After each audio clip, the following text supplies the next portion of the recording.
En estos encuentros, mejor dicho, enfrentamientos de Jesús con las autoridades religiosas de su tiempo, hubo necesidad de puntualizar diciendo, felices son los que escuchan la palabra de Dios y la obedecen. ¿Sí? Porque en el reino se obedece la palabra de Dios. Oremos. Padre, muchas gracias. Muchas gracias por este momento especial, porque tú nos ayudas a divulgar tu palabra. Queremos hacer eso, divulgarla para que todos podamos disfrutarla. Gracias por los oídos que están ya ungidos por el Espíritu Santo, por los corazones dispuestos, por las mentes que están dispuestas también, para que puedan disfrutar la palabra. Esta es tu palabra, este es lo que entregamos. En el nombre de Jesús. Amén. Mateo, en su capítulo 12 y los versículos 38 al 42, nos dan una enseñanza muy interesante. Dice, versículo 38. Entonces respondieron algunos de los escribas y de los fariseos diciendo, Maestro, deseamos ver de ti señal. Cuando piden otro milagro, porque ya habían visto suficientes milagros, no es porque quisieran conocer a Jesús, pues ya habían decidido no creer en él. El versículo 39 del capítulo 12 de Mateo dice, Él respondió y les dijo, la generación mala y adúltera demanda señal, pero señal no le será dada, sino la señal del profeta Jonás. Algunos de los escribas y fariseos que le habían pedido señal formaban parte de una generación. Una generación es un periodo de tiempo, aproximadamente 80 años, que vivieron en el tiempo de Jesús, en el tiempo en que Jesús estuvo en la tierra. Solo que esa generación tiene dos características. Son malos, tienen maldad en sus corazones y adúlteros, rechazan a Dios y siguen lo que ofrece el mundo, como idolatría, mentira, infidelidad. El versículo 40 dice, porque como estuvo Jonás en el vientre del gran pez 3 días y 3 noches, así estará el Hijo del Hombre en el corazón de la tierra 3 días y 3 noches. Enseguida Jesús les dice que la señal definitiva será su muerte y resurrección. Señal que para cada uno de nosotros es bien conocida y experimentada, solamente que la decisión relacionada con la aceptación de Jesús como el Salvador y Señor de cada vida, la tomará uno a uno de los seres humanos. Por si alguno no recuerda la historia de Jonás, fue un profeta del Antiguo Testamento. Dios le dijo que fuera a Nínive a predicar sobre el castigo de Dios por el pecado de la ciudad. Jonás desobedece y se embarca rumbo en una nave con destino a Tarsis, el rumbo contrario del que Dios le mandó. Dios permite una tormenta y los marineros arrojan a Jonás al mar para apaciguarlo, al descubrir que Jonás era el causante de la ira de Dios. Dios preparó un gran pez que tragó a Jonás y al tercer día lo arrojó en la orilla del mar. A eso se refiere Jesús cuando les dice, la señal que me piden. Está en la historia del profeta Jonás, porque así como Jonás estuvo en el vientre de la ballena 3 días, así Jesús iba a morir y al tercer día resucitaría. Cuando eso sucediera, las personas que estaban escuchando a Jesús comprobarían que Jesús es el Mesías que esperaban los judíos. Como no creyeron, todavía lo siguen esperando. De nada sirvió esa señal. Dice Mateo 12:41, los hombres de Nínive se levantarán en el juicio con esta generación y la condenarán, porque ellos se arrepintieron a la predicación de Jonás. he aquí más que Jonás en este lugar. En los días de Jonás, Nínive era la capital del imperio asirio y era tan poderosa como mala, pero toda la ciudad se arrepintió como respuesta al mensaje de Jonás. Cuando dice, he aquí más que Jonás en este lugar, se puede parafrasear así. Recuerden, está hablando Jesús, el Hijo de Dios, tomé forma humana para estar con ustedes aquí y ahora. Y ustedes han endurecido su corazón y han decidido no creer que Dios los ama, que quiere tener una relación nueva, novedosa, única, porque ahora estoy cumpliendo la promesa que mi Padre, Dios, le hizo a Abraham, que en su nombre serían benditas todas las naciones de la tierra. Pero para eso ustedes y cada uno de los seres humanos deben creer en mí como su Salvador y Señor. En el versículo 42 de Mateo 12 leemos, la reina del sur se levantará en el juicio con esta generación y la condenará, porque ella vino de los fines de la tierra para oír la sabiduría de Salomón, y aquí más que Salomón en este lugar. La reina del sur viajó una gran distancia para ver a Salomón, rey de Israel, y aprender de su gran sabiduría. Se puede asegurar en muchos años antes, los gentiles que no conocían a Dios, cuando les presentaron esa verdad, la aceptaron, creyeron, pero los que representaban a la autoridad religiosa del momento en que Jesús estuvo en la tierra, con forma humana, no creyeron a la enseñanza que Jesús, el Hijo de Dios, les estaba entregando personalmente. Ahora vamos a los versículos 43 al 45 de Mateo 12.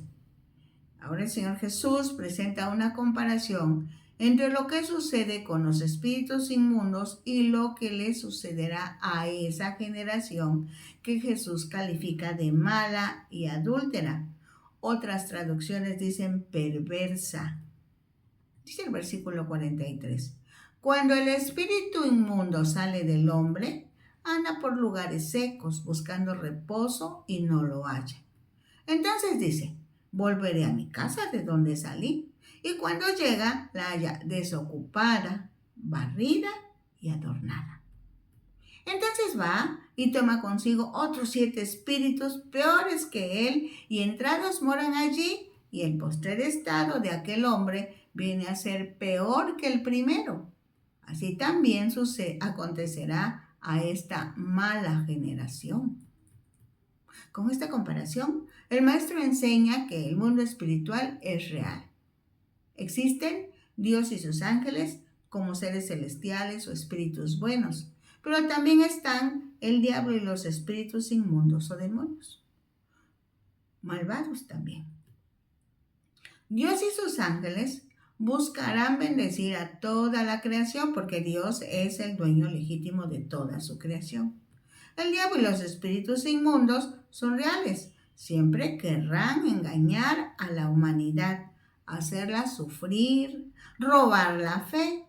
Por eso es tan grave la acusación que los escribas hicieron a Jesús al decir que por Belcebú echaba fuera a los demonios. En este pasaje, espíritu inmundo se usa en oposición a la pureza moral, a un corazón puro y recto. Ese espíritu inmundo es el que hace que en el corazón humano haya maldad y perversamente se oponga a la verdad. Se supone que los lugares secos son el ambiente que impera entre los demonios.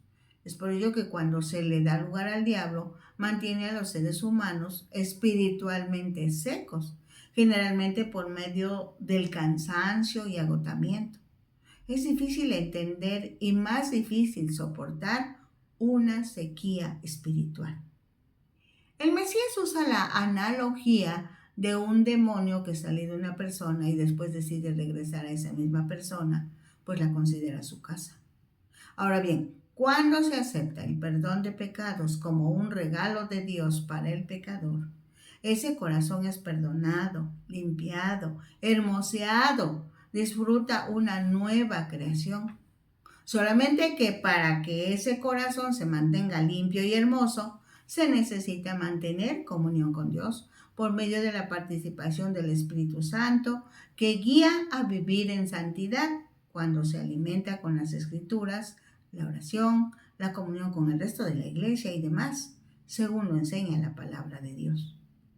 Cuando esos pasos no se siguen, bien puede un espíritu inmundo que haya sido expulsado de una persona regresar al lugar que antes consideraba su casa y efectivamente sus conductas posteriores serán producto de una sucursal del infierno y finalmente Jesús confirma con la expresión: así también le sucederá a esta generación mala y adúltera. Lucas 11, del 27 al 28, nos dice: mientras él decía estas cosas, una mujer de entre la multitud levantó la voz y le dijo: bienaventurado el vientre que te trajo y los senos que mamaste. Y él dijo: antes, bienaventurados los que oyen la palabra de Dios y la guardan o la obedecen. Para la gente que escuchaba a Jesús, la relación familiar era muy importante. Sus genealogías eran garantía de que formaban parte del pueblo de Dios. El valor de un hombre venía de sus antepasados y el valor de la mujer se originaba con los hijos que procreaba.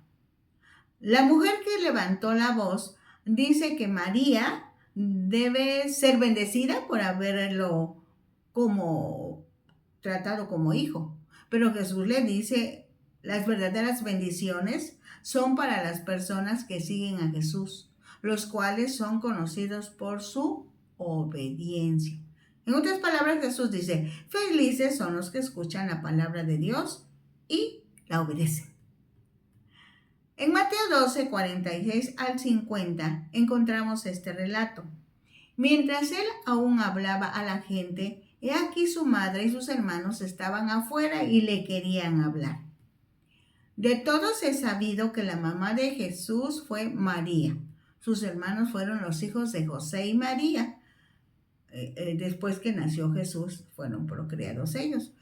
Pues el Evangelio relata que no la conoció hasta que dio a luz a su hijo primogénito. Esto está en Mateo 1:25.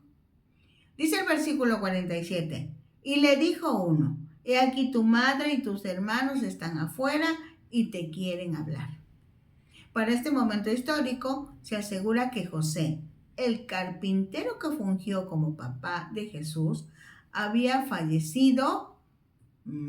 Y en Mateo 13, 55 y 56 se registraron los nombres de sus hermanos. Recordemos que en ese tiempo las mujeres no eran tomadas en cuenta, por eso en el relato solo están los nombres de los hermanos varones. ¿No es este, dice el versículo 55, no es este el hijo del carpintero? ¿No se llama su madre María y sus hermanos Jacobo, José, Simón y Judas? ¿No están todas sus hermanas con nosotros? Respondiendo él al que le decía esto, dijo: ¿quién es mi madre y quiénes son mis hermanos? Según el versículo 48. Con esta expresión, Jesús no estaba ignorando su familia terrena, pues una de sus correcciones a las autoridades religiosas de su tiempo precisamente era que no tenían cuidado de sus padres. Más adelante, cuando estaba en la cruz, tuvo cuidado de no dejar en la orfandad a su madre cuando le pidió a Juan que atendiera a María. Dice el versículo 49, y extendiendo su mano hacia sus discípulos dijo: he aquí mi madre y mis hermanos. Jesús hace hincapié en que la familia espiritual, hermanos en Cristo, hermanos por tener la misma fe, la familia espiritual une tanto como la familia físicamente hablando. Este es un antecedente para la comunidad que está a punto de nacer, la iglesia, nuestra familia espiritual. Lo ideal es que los primos, sobrinos, cuñados, tíos sean también hijos de Dios. Así serán doblemente hermanos. hermanos física y espiritualmente hablando. Ya lo dice el apóstol Pablo. Cree en el Señor Jesucristo y serás salvo tú y tu casa. Esa es la esperanza. Ahora, en el versículo 50 se lee: porque todo aquel que hace la voluntad de mi Padre, de mi Padre que está en los cielos, ese es mi hermano y hermana y madre. Aunque Jesús amaba a su madre y a sus hermanos, también amaba a los que lo amaban. Así que todos los que amaban a Dios y estaban dispuestos a obedecerlo, Jesús los recibía como parte de su familia. Lo puedo decir en presente. Todos los que aman a Dios y están dispuestos a obedecerlo, Jesús los recibe como parte de su familia. La iglesia de hoy está formada por todos los que han aceptado a Dios, han aceptado que Dios sea su Padre. Y por eso entre ellos nos llamamos hermanos. Dice Lucas 11 del 33 al 36. Nadie pone en oculto la luz encendida, ni debajo del almud, sino en el candelero, para que los que entran vean la luz. Aquí la luz es Cristo. Una vez que alguno le ha conocido, debemos compartir sus bendiciones con otros, ya que de esta manera se dará a conocer a toda la humanidad, y la humanidad ya no estará en tinieblas, sino que le alumbrará la luz de Cristo. Dice el versículo 34, la lámpara del cuerpo es el ojo. Cuando tu ojo es bueno, también todo tu cuerpo está lleno de luz. Pero cuando tu ojo es maligno, también tu cuerpo está en tinieblas. La lámpara del cuerpo es el ojo. Es una metáfora. La metáfora es una figura en el modo de hablar, en donde las cualidades de una cosa o persona son trasladadas a otra. Así que cuando dice la lámpara del cuerpo es el ojo, se refiere a que un ojo sano refleja luz interior y genera integridad, sobre todo moral, junto con generosidad. De ahí que al cumplirse la condición, si tu ojo está sano, la consecuencia es todo tu cuerpo está iluminado. No así, si tu ojo es maligno, si tu ojo no mira bien, tú estás en tinieblas, espiritual, moral y físicamente. Dice el versículo 35 de Lucas 11. Mira pues, no suceda que la luz que en ti hay sea tinieblas.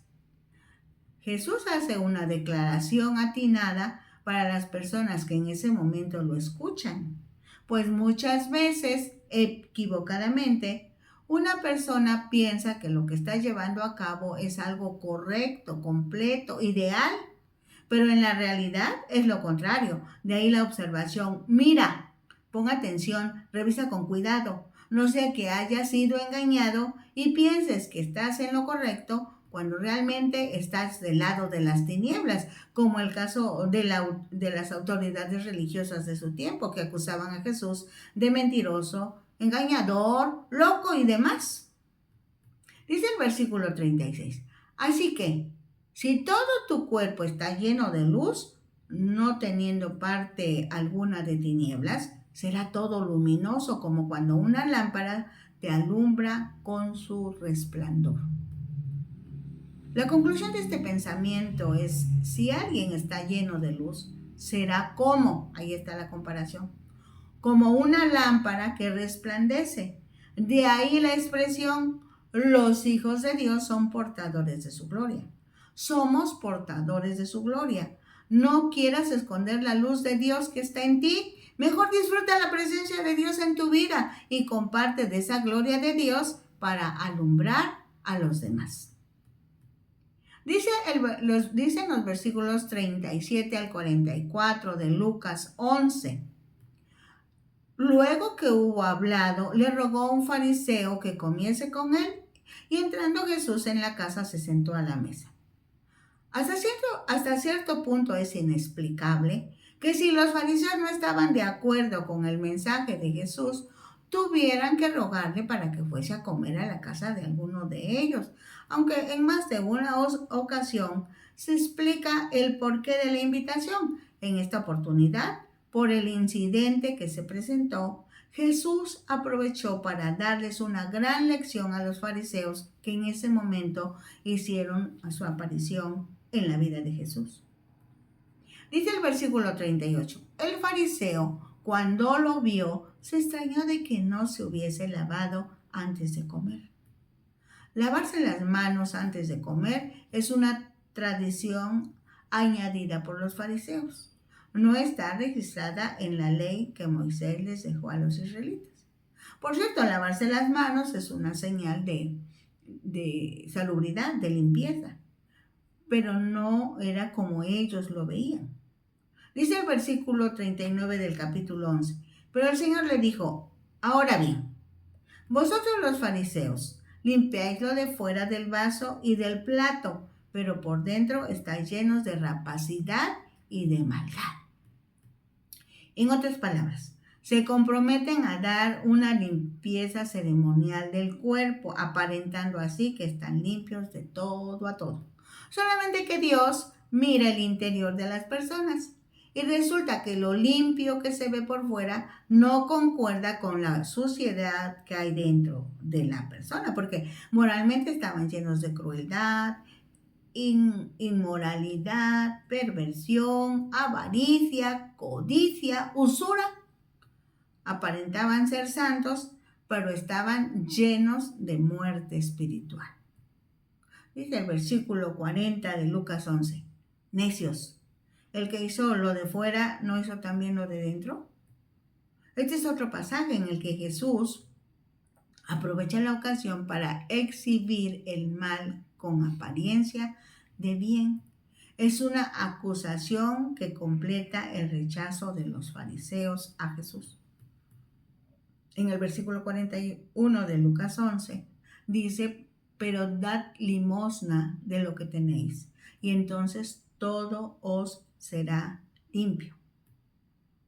Dar limosna es regalar, donar tiempo, dinero, servicios o recursos a otras personas.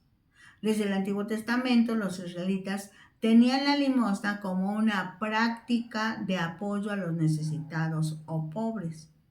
En Proverbios 19:17 dice, a Jehová presta el que da al pobre, y el bien que ha hecho se lo volverá a pagar. En todo el Nuevo Testamento se repite esta forma de pensar. Dice, por ejemplo, a quien te pida, dale, y al que quiera tomar prestado, no le vuelvas la espalda. Dice eso en Mateo 5:42. Otra cita dice, vende todo lo que tienes y distribúyelo entre los pobres y tendrás un tesoro en el cielo. Es más, la palabra que se utiliza del griego koiné quiere decir dar limosna, es equivalente a hacer justicia. Entonces, dar de corazón purifica a la persona de la codicia y de la maldad. Dice el versículo 42 de Lucas 11. Mas ay de vosotros, fariseos, que diezmáis la menta y la ruda y toda hortaliza, y pasáis por alto la justicia y el amor de Dios. Esto os será necesario hacer sin dejar aquello. Ay de vosotros, fariseos, que amáis las primeras sillas en las sinagogas y las salutaciones en las plazas. Ay de vosotros, escribas y fariseos, hipócritas, que sois como sepulcros, que no se ven y los hombres que andan encima no lo saben. Según Números 19 del 16 al 19, está el ritual para limpiar a los que por alguna razón hubieran tenido que ver con algún cuerpo muerto. Para el momento en que Jesús está entregando esta enseñanza, los judíos blanqueaban las tumbas para que nadie las tocara accidentalmente y se contaminara. Jesús aprovecha esta situación para hacer nuevamente otra comparación, pues así como el tocar una tumba puede ser una contaminación ritual, el asociarse con los fariseos podía ser una contaminación moral. Y eso era más grave. Dice Lucas 11:45, respondiendo uno de los intérpretes de la ley le dijo, Maestro, cuando dices esto, también nos afrentas a nosotros. Entonces en el versículo 46 de Lucas 11 dice, y él dijo, ¡ay de vosotros también, intérpretes de la ley! Porque cargáis a los hombres con cargas que no pueden llevar, pero vosotros ni aún con un dedo las tocáis. Aumentaban leyes a la ley de Moisés sin ayudar a otros a guardarlas, pero ellos mismos buscaban la manera de no obedecerlas. El versículo 47, ¡ay de vosotros que edificáis los sepulcros de los profetas a quienes mataron vuestros padres! Cuando los judíos construían monumentos conmemorativos en los sepulcros de los profetas, decían que estaban honrando el nombre de los profetas fallecidos, mas uno de ellos anunció el nacimiento del Mesías. Más de uno de ellos anunció el nacimiento del Mesías. Pero cuando el Mesías en forma humana llegó a la tierra y predicó la palabra de la manera en que Dios quería que se obedeciera, esos fariseos se unieron al espíritu de sus padres, pues muchos de los profetas no murieron de muerte natural, fueron asesinados por el pueblo desobediente. En los versículos 42 a 45, 47, 6 versículos, están 6 ayes para los fariseos, para los escribas, para los intérpretes de la ley, para los que edifican o edificaron los sepulcros de los profetas a quienes mataron sus padres. La palabra ay es una expresión de dolor, de profundo sentido de tristeza, angustia, pena, aflicción, miseria, pues sirve como una expresión de juicio o lamentación sobre una situación grave sobre los demás, desgracia sobre una persona. Pero también si ese ay provoca un cambio de conducta, como arrepentimiento y corrección, puede derivar en perdón, consuelo y liberación, dependiendo de la reacción de cada persona a la que va dirigido el ay. Dice el versículo 48 de Lucas 11, de modo que sois testigos y consentidores de los hechos de vuestros padres, porque a la verdad ellos los mataron y vosotros edificáis sus sepulcros. Por eso la sabiduría de Dios también dijo, les enviaré profetas y apóstoles y de ellos a unos matarán y a otros perseguirán para que se demande de esta generación la sangre de todos los profetas que se ha derramado desde la fundación del mundo, desde la sangre de Abel hasta la sangre de Zacarías, que murió entre el altar y el templo. Sí, os digo que será demandada de esta generación. ¡Ay de vosotros, intérpretes de la ley! Porque habéis quitado la llave de la ciencia. Vosotros mismos no entrasteis y a los que entraban se los impedisteis. Lucas 11:53 dice, diciéndoles él estas cosas, los escribas y los fariseos comenzaron a estrecharle en gran manera y a provocarle a que hablase de muchas cosas, acechándole y procurando cazar alguna palabra de su boca para acusarle. El calificativo de Jesús para todos ellos fue hipócritas. Hipócrita viene de un calificativo griego que significa actor y se utiliza cuando una persona finge cualidades o sentimientos contrarios a los que verdaderamente tiene o experimenta. Dice Lucas 12:1. En esto, juntándose por millares la multitud, tanto que unos a otros se atropellaban, comenzó a decir a sus discípulos, primeramente, guardaos de la levadura de los fariseos, que es la hipocresía. Porque nada hay encubierto que no haya de descubrirse, ni oculto que no haya de saberse. Por tanto, todo lo que habéis dicho en tinieblas, a la luz se oirá. Y lo que habéis hablado en el oído, en los aposentos, se proclamará en las azoteas. En el pasaje anterior, encontramos ejemplos de la hipocresía de los fariseos. Diezmaban la menta, la ruda y la hortaliza, pero no eran justos ni practicaban el amor de Dios. Amaban el reconocimiento, pero no eran atentos con el pueblo. Tenían muy buena presentación, pero por dentro estaban como los sepulcros, llenos de gusanos con suciedad y podredumbre. Ponían cargas, pero ellos no obedecían. Edificaban monumentos para reconocer a los profetas antiguos, pero ellos no aceptaban obedecer a Jesús. Tenían el conocimiento y entendimiento de la ley, pero estorbaron para que el pueblo conociera y entendiera la ley. Así que no aprendieron ni los intérpretes ni de la ley ni el pueblo. El calificativo de Jesús para todos ellos fue hipócritas.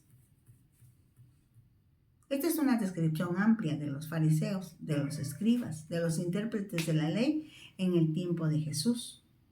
Pero en este momento la pregunta es para ti y para mí, es para nosotros. ¿Qué dirá Jesús de nuestro actuar dentro del cuerpo de Cristo? En comunión con Dios, contestemos esta pregunta que permite nuestra autoevaluación personal, muy personal. Nos vemos la próxima semana con la ayuda de Dios. Los invitamos a que ustedes sintonicen Ventana Virtual Radio Cristiana. Nos encuentran también en Facebook, Disfrutando la Palabra, o en YouTube, a nombre de Rosadela Hernández Ojeda. Bendiciones.